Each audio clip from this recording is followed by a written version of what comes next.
shots in my Marys. Me and Drizzy back to back, it's getting scary. If you fucking with my eyes, just don't come near me. Put some bins all on your head like Justin Terry. Whoa.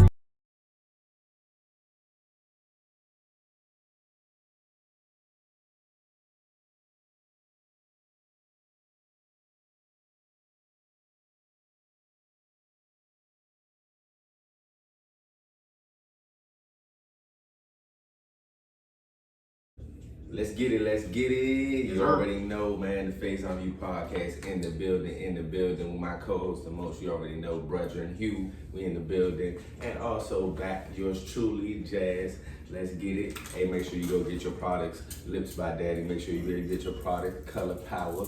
Make sure you get your products, Game Shift. And last but not least, at the Faison You podcast, you already know.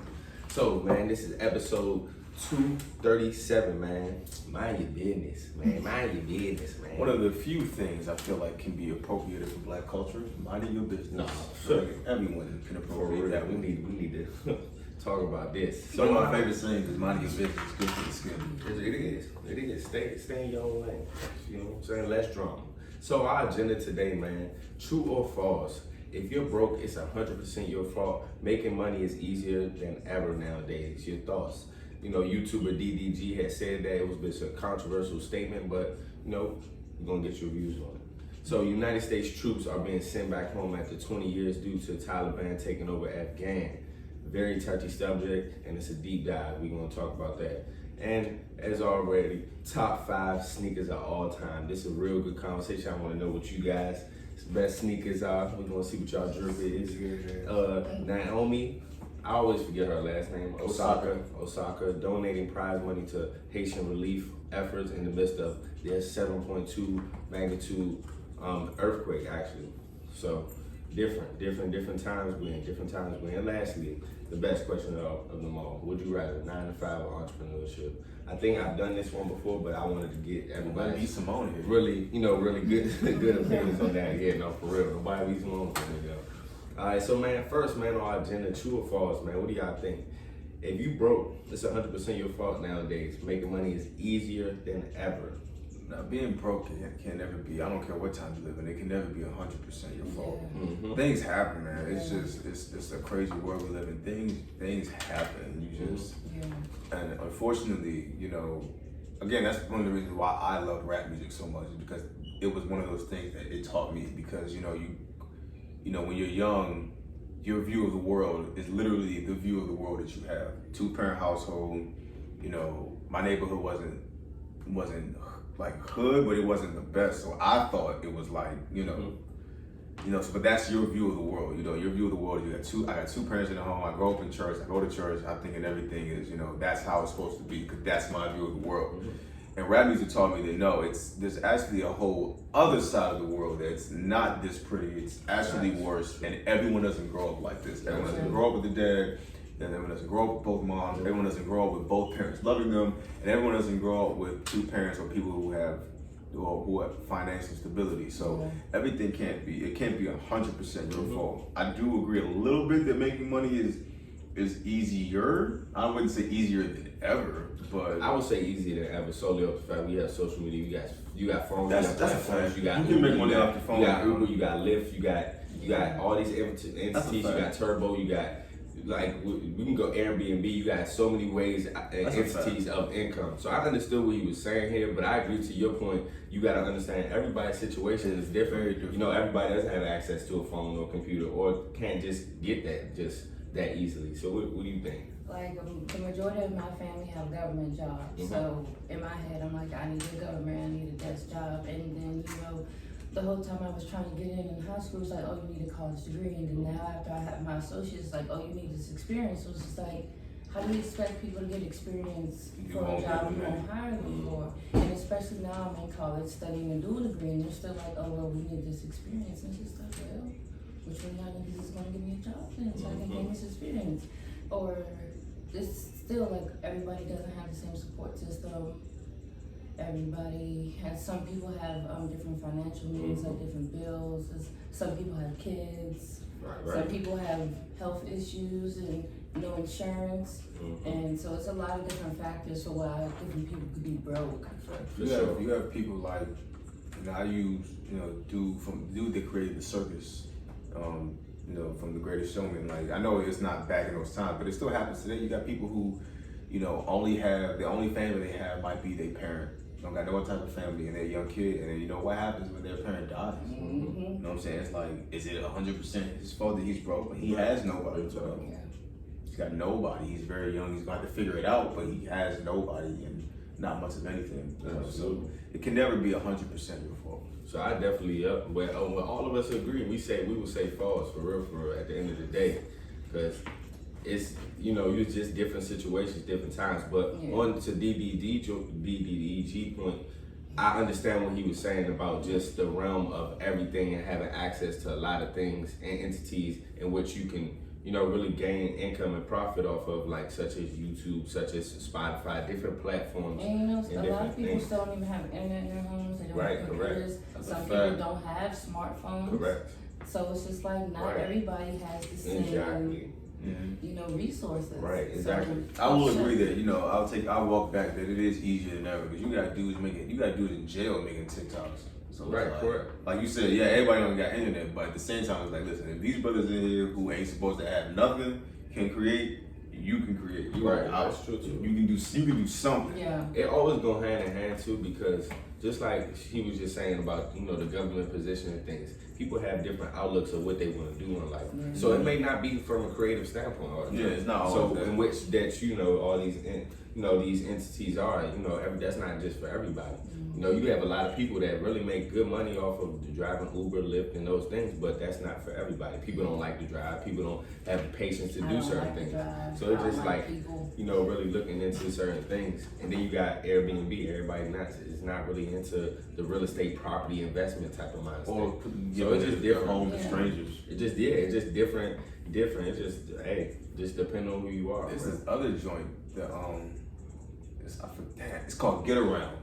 And my friend Malachi wanted me to use it while I was out Cali. So it's like, my driver's license was messed up at the time. So it's like Airbnb but with your car. So it's like you allow people to rent your car. Yeah, it's like turbo. You gotta put gas in at least up to the point that how much gas was in it when you got it. You have a time limit for how much you have to.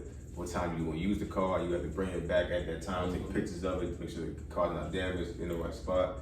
So you people rent their car again. Like that's a little, I'm more likely to rent out my house than I am to rent you my car. Absolutely. But it's something. And I feel like the statement was better if he didn't put 100% your fault. I feel like the statement is better. Making money is easier these days. That's just simple, point blank. But it's not 100% anybody's fault if you're broke. I mean, not saying anybody's, because it's different situations, different strokes, different folks. That's really what it comes to. So man, moving along to a very serious topic, man. Very serious topic, man. If you don't know, back in 2001, the world stopped, and we all know why. And that holiday is coming up again, man. Condolences to all the families that were affected by that, and that's still affected by that, because that was a traumatic experience. 9/11, just a totally different type of realm of conversation you won't even have. But we're moving forward, just like. At the end of the day, it's been 20 years, and a lot of families, a lot of people's kids and things of that nature have been, in Afghanistan, doing God knows what, fighting or protecting or whatever the case may be for a long period of time. And to come to find out, a lot of people are hearing this and very distraught. The running president now, of course, doesn't have so much to do with it. At the end of the day, he's going to take the bulk of the blame because he's the sitting president. Yeah. But since 2021,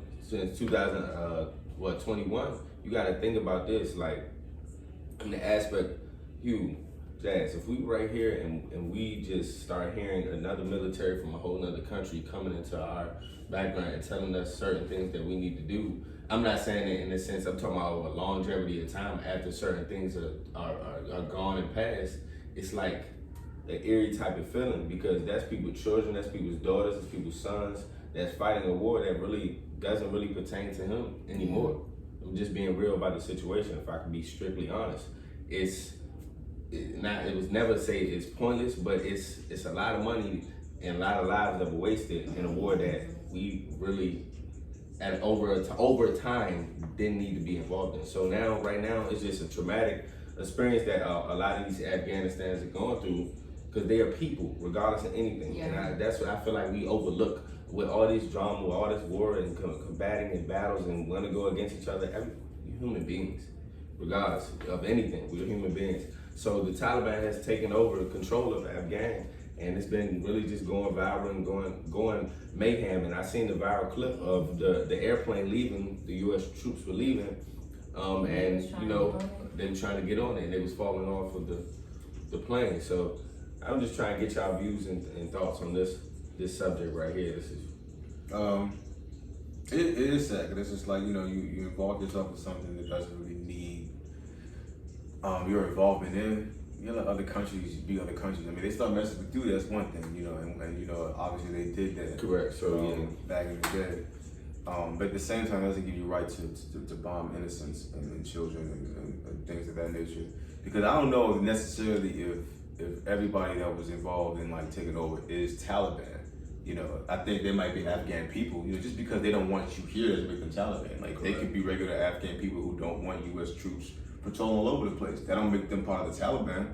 You know, so I don't know. That might be the story that, hey, oh, it's the Taliban taking over. It might not be just the Taliban. It could just be the regular folks walking around Afghanistan that's tired of you taking up their space and getting their business. You know, so you know, part of that, you know, sits home with me. There's another part that I feel like there's some folks who feel like the only reason we were able to get away with this is because they're Muslims, quote unquote. And I don't know if that's necessarily true or not. You know, it's sad. If it is true, then that's also terrible, because you know, who you want to worship shouldn't have any merit over, you know, me bombing you or whatever. Mm-hmm. You know, and the only reason why I kind of disagree is because, you know, churches get shot up every day, and those people don't necessarily get punished the way they should get punished too. So I don't know if it's necessarily because they're Muslim as to why we're getting away with it. But regardless, that's not right. Like you said, they're people, you know, and you gotta let them people be. And so I know everybody's worried about, you know, an attack or whatever. I don't think we got to worry about that, only because, you know, people in Afghan, I think they made it clear that they want to be left alone. And if they want to be left alone, they'll leave us alone. Yeah, for sure.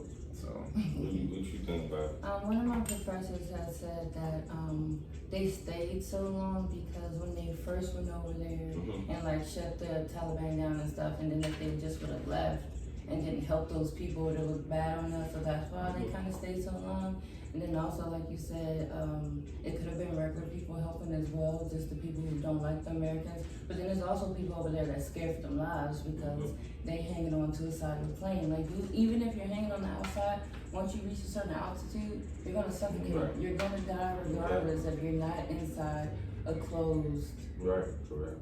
you know, place. So it's just like some of those people are genuinely scared for their lives. And the Taliban they don't care about their own people. They killing them too. So the troops were over there helping, but then also, you know, kind of regulating and trying to give them some structure. Right, so they right. weren't just over there just bombing. Right, for of course, no reason. which is true. And Which so is fact. now it's just like they done took over too much, and like the people who were helping them are now in danger. So it's just like it's like a bittersweet thing with them. so the flag is on us because they feel like we abandoned them. It's a lot of political. Yeah, it's a lot of political things. It's like right, now correct. y'all done came over here and stirred up the Correct. pot all this long time, Correct. leaving us over here with them, and they crazy. And Obviously. having children too, like it's a lot of things that's going on, and I'm glad that she spoke to that, because it's not just a negative connotation behind the U.S. They actually have helped and contributed and have structures and organizations that keep them good and grounded.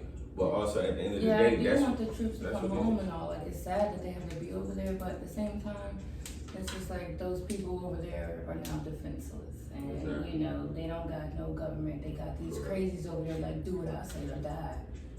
Period. They finally got the airport back open. right. So it's crazy because it's structured different.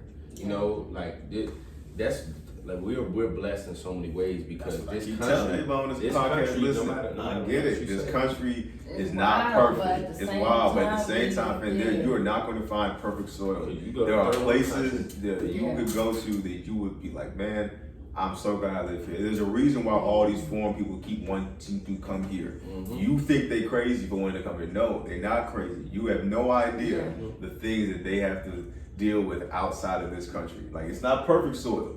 You ain't never gonna go nowhere and find perfect anything. But you have to take the good with the bad in anything. And like being here in America, you know, you don't want to take it for granted. I'm not saying that you should lay down and accept all the BS they go through, especially black people. Like, we ain't never done that, and we ain't gonna do that, you know.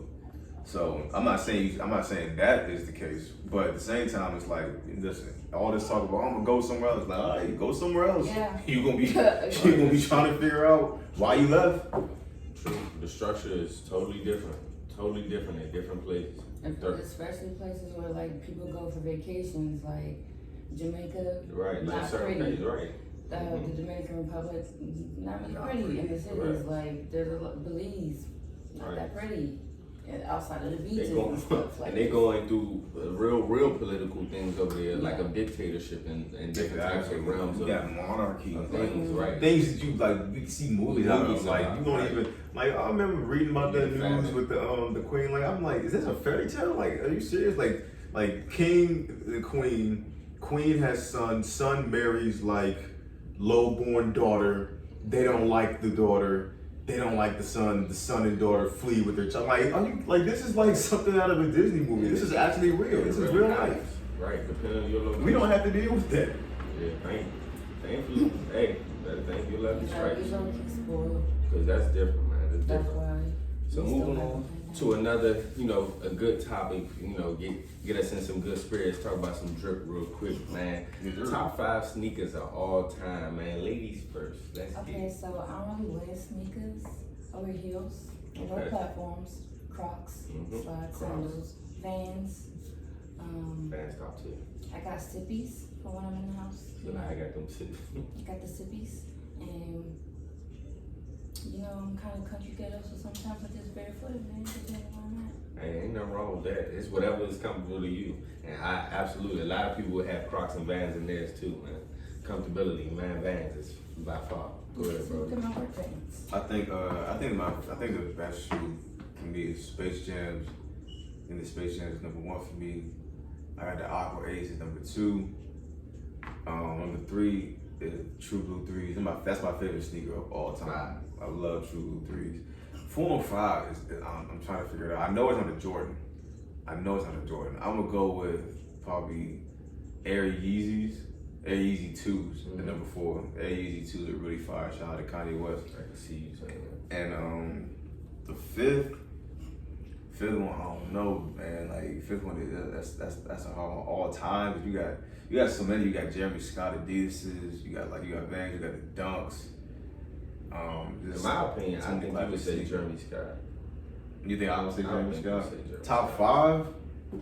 I'll probably go there right now. Just I can't because, think of nothing else. just because I know you and he is a shoe fan, but I think And Jordan. I I think he would say cement 3s for the last one, but he always says some Jordan. But that would be my opinion. I do have a pair of Jeremy Scotts in the crib, Right, so so- I'll probably go 5th with that one until I can think of something else. And I wasn't trying to say nothing because I'm gonna he might take one of mine. So my top 5 sneakers is Concords 11s, of course the Concords. That's by far. Okay. Infrared Air Max 90s. The infrared Air Max 90s Infrared is the best Air Maxes ever. Classics. Flint 13s. That's my favorite shoe probably of all time. Flint 13s is classic. Preheat Lebron 8s. The Preheats. You know what? I'm gonna go there. That's a 5th. I already knew he was gonna take Because the Preheats are so legendary, teal man. blue, man. The The teal blue. Preheats are legendary. That colorway is And the legendary. outline, different. And then y'all both bucking because Air Force Ones. Where we come from? I was wondering if somebody was gonna say the Air Force Ones. Everybody gotta have at least the I Air mean- Force Ones on the top 5. I actually started to ask my little brother what kind of shoes I should buy, and he gave me like a list of He gave you the Air shoes. He was just Forces. like the Forces. Only reason I don't have Forces is because they're so obtainable. Yeah, Air Maxes, but it's just like those are good shoes. I really don't be going for none of those. And there's another one that you would like. This is a low key one. KD4s, the Year of the Dragon. man. Year of the Dragon. KD4s? Any of them. Any of the KD4s. All Top pearls. You got tier. Easter KDs. I need gold, Yeah, the gold Dragon. medals. I need all of Gold them. medals, yeah. I need all of them. So- I think Dang, what show was I gonna talk about? I think I can't even. I lost it. So you was talking about the preheat, the teal color. Yeah, I color. lost it. Ooh, boy, them Concords. I tell you that. I tell you that. Them Concords. Black and white 11s. When we was in high school, people's lives was on the line outside. In high school, people were legit getting murked for sneakers. Thank God we're not at that place anymore. Thank God we're not at that place. But like, yeah, like you bought a pair of 11s during Christmas time around, like back then, you had to wait like at least a month or two before you could even pop out. You had to wait a little bit. And then that's what I was gonna say. So I saw this on Twitter, and I was like, I was in full agreement. So the dude was like, I think after Jordan, it's safe to say Penny Hardaway has the best collection of sneakers. And I was like, yes. When you look at Penny's like I'm talking about like as far as like styles and looks, Penny has the best sneakers outside after Jordan. Like the flights, the half cents, the foam closets, the Air Penny ones, the twos, the threes. That Penny Hardaway got the best sneakers. By itself is a whole entity. Yeah. Especially that was an era. Everybody went foams and Helly Hansen. That's everybody. Shout out to Wale that was foam, nothing but to get. Yeah. For real. That was a good combo. I like the sneaky combo. Man, moving on, man. Let's talk about a future pioneer icon, man. Naomi Osaka donating prize money to the Haitian relief efforts in the midst of their 7.2 magnitude earthquake. Hey, it's no surprise. Naomi is really about what she's saying, and she gets very emotional because she's speaking from the heart. Yeah. You know, she's not coming on the podium just like a lot of these other celebrities just talking about mental health just because it's a popular thing to talk about. You know, you gotta understand, and I don't like the flack that she takes, you're on the side of black today. Yeah, she has two sides of her. Yeah. At the end of the day, I don't like that sentiment. You know, just because she has mental health and things of that nature, don't blame it on the race or certain things. It's really how fast she blew up. Yeah. You know, and then the fact of the matter is that she's really donating this prize money, man. This is amazing, because at the end of the day, of recent, she's been the first to actually put her foot out there and actually want to make the change.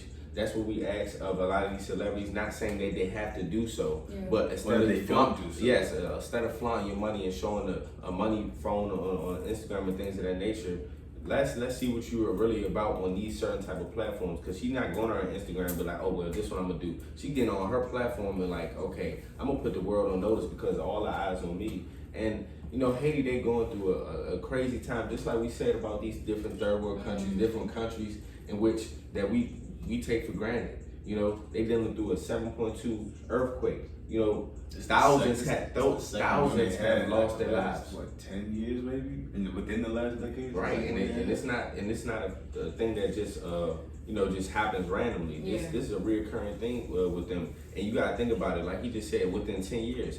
It probably take 10 years to restructure the whole city, the whole place. You know, they just probably just finished building, and guess what? They have to go home to nothing. Yeah. Go home to nothing. You know what I'm saying? So this is a very depressing, sad time, and our prayers are with them. But man, shout out to Naomi because she's taking the initiative and putting that step forward for other celebrities and other people of that platform to use that platform for good and actually push forward. You know, and it's up to us, and we don't want to just say celebrities. It's up to us actually to create funds, create things of that nature to send over there, because we are very, very blessed over here. You know, you talk about 100% broke in America versus 100% broke in a third world or second world country. It's totally different. It's a fact. Totally different.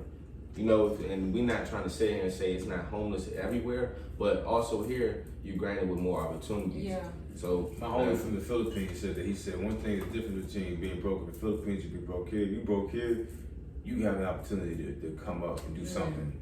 If you broke in the Philippines, you just broke. Like there's no education system for real. Yeah. It's nothing else like that. You just broke. They don't have shelters and stuff in other places. Absolutely. But shout out to Naomi.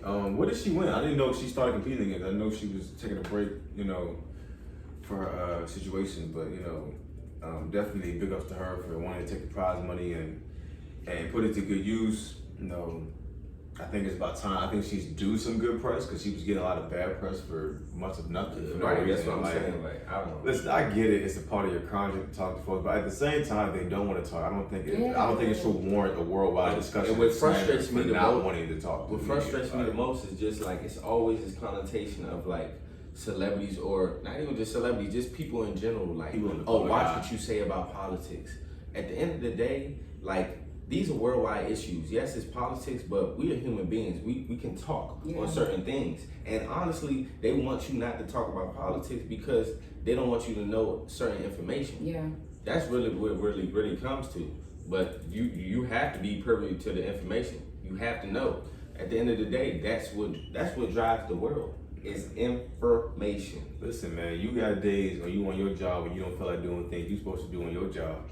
Nobody criticizes you, at least not in the public eye. They don't, and slander you and call you a bunch of names. You know, she had one of those days when she didn't feel like doing something as a part of her job. She didn't feel like speaking to y'all, man. She just was playing tennis match. I'm sure she was tired, hot, sweaty. You know, she didn't feel like sitting down and answering a bunch of y'all ridiculous questions. And y'all do be asking some nutty questions. Some crazy different questions. And you'd be like, how am I answer this? Like, I feel like if I was a celebrity, like I would be like a Childish Gambino, like somebody who wanted to pop out every now and then. And wouldn't speak, because I don't like to speak to people now. I don't like to be touched, especially by strangers. One of my supervisors is always touching my shoulders, and every time she do it, I'd be texting my therapist like, she touched me again, okay? It's like, don't touch me, set in my space. If I could do this, you're too close. Like, I just really sometimes like to be by myself. And the ones are obligated to give you their attention. Yeah, just in the case of like Naomi, like what you were just saying, everybody's different in different situations, and of course, as a celebrity on certain platforms, you know, you should be able to actually have freedom of speech. You know, at the end of the day, it's so crazy because when these interviewers and these certain people are asking questions, you know, they're looking for the real response. Yeah. And when they get the real response, they don't like the real response. Yeah, you get what I'm saying? A lot of people are extremely sensitive, and it's just like, I'm sorry you're offended by my boundaries. However, you don't want to see what it looks like when I get upset. Exactly. So you might as well respect my boundaries. I always tripped out whenever I saw people say something about certain people, and then when those people retaliate, it always tripped me out to see the person that said something be so angry and offended. And it's just like, fam, yes, you have the right to speak your opinion about that person. You know, you have that right. But at the same time, that person has a right to reply back to you. So how are you so appalled that that person actually has something to say about what you said? And why are you so shocked that it was negative? Yeah, like people don't be ready for their energies to get matched. Like, I understand that. You ain't lying. I'm here for all the time, like, hey. Shout out to Naomi, man, for really just taking a step forward. She's really been a pillar just in the culture right now, to be honest, because with her doing what she's doing, her and Simone Biles and those type of people, at the end of the day, y'all can speculate all y'all want. What I like about them, they're being true to themselves. No matter how rich they are, no matter what position they're in, they're being true to themselves. So, and definitely prayers to Haiti. We really definitely pray for you guys in the midst of this really trying time. It's different, different. So moving on to the last one, as you guys already know, would you rather 9 to 5 or entrepreneur, man? I'm gonna come straight out the gate, and I'm gonna say 9 to 5. And the only reason I say 9 to 5 is because with the 9 to 5, you have a certain structure. And not saying entrepreneurship, I love entrepreneurship, that's what we're doing now. But also, all of us here being entrepreneurs on our own, we all have 9 to 5s too. And understand without a 9 to 5, you don't have a certain type of structure. At the end of the day, this structure can absolutely catapult you and your entrepreneurship to other avenues. And understand, just entrepreneurship, it is a harder grind. People don't understand that. People just be like, oh yeah, I want to be an entrepreneur. You need to understand that you need to have time for yourself. You need to have time for your business, time for your brand, understanding and dedicating countless hours to your craft in order to create the income that you want. It's not just an easy feat. You understand what's going on with Game Shift. You understand what's going on with Lives by Daddy. I understand what's going on with my businesses. So it's very much, I would say, tedious work, very tedious work, and very very what's it called? Like you got to be really into your work. You got to be very focused into your work. So it takes a certain type of level of patience, if that's what I want to say, to really go elsewhere with your entrepreneurship. So me, my opinion, I'm gonna say 9 to 5, only because I can give balance to my entrepreneurship with a 9 to 5. What you think? You wanna go first? I am someone who needs structure just because I go belly up often. So I need structure. And like you said, you have to really be into your craft because writing books is not always easy. And then it's just like, oh, I don't want to do that, or I don't got nothing to say today. So then you're spinning around in your chair, and if that's all you gotta do, it's just like you're having a very unproductive day. And then like I'm always going through this thing where I just feel underaccomplished. And if all I had was my own business without it being set up properly, without any structure, I don't think it would go too well. So I too would choose a 9 to 5. I would choose a 9 to 5. At least, like she said, at least till my business was in a place where it could become a 9 to 5. Because like I'm ADHD, so ADHD folks always need structure, and there's a certain type of security of knowing that you're going to get paid around this time of entrepreneurship. You don't know if you're going to make money. You don't know when the next thing is going to come in.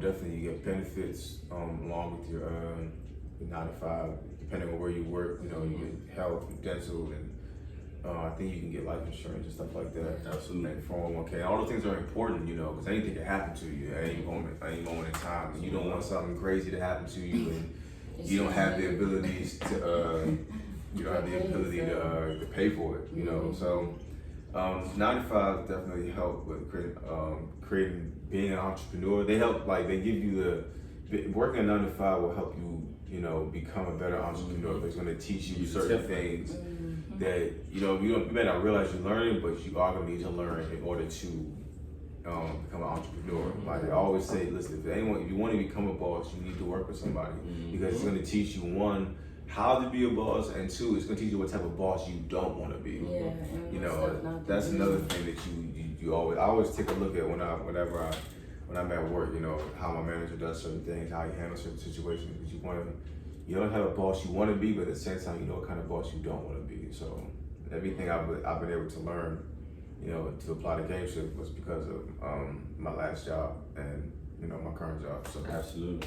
And I feel like they're all good answers, because at the end of the day, I feel like not everybody, but 90% of the world that are entrepreneurs have been 9 to 5 workers, and they needed that template and certain type of structure to understand what they want to do with their own entrepreneurship. Whether if that 9 to 5 was working for them or not, they understood what they wanted for themselves and what they didn't want for themselves when they got into their entrepreneurship. So I feel like those are very good answers. But as you already know, man, your host with the most, Lee Ghost, man, Hugh in the building, Jazz, what's up, man? Another amazing episode, man. Make sure you are liking, smashing that subscribe button, and make sure you are sharing, man. Much love, man. Hey.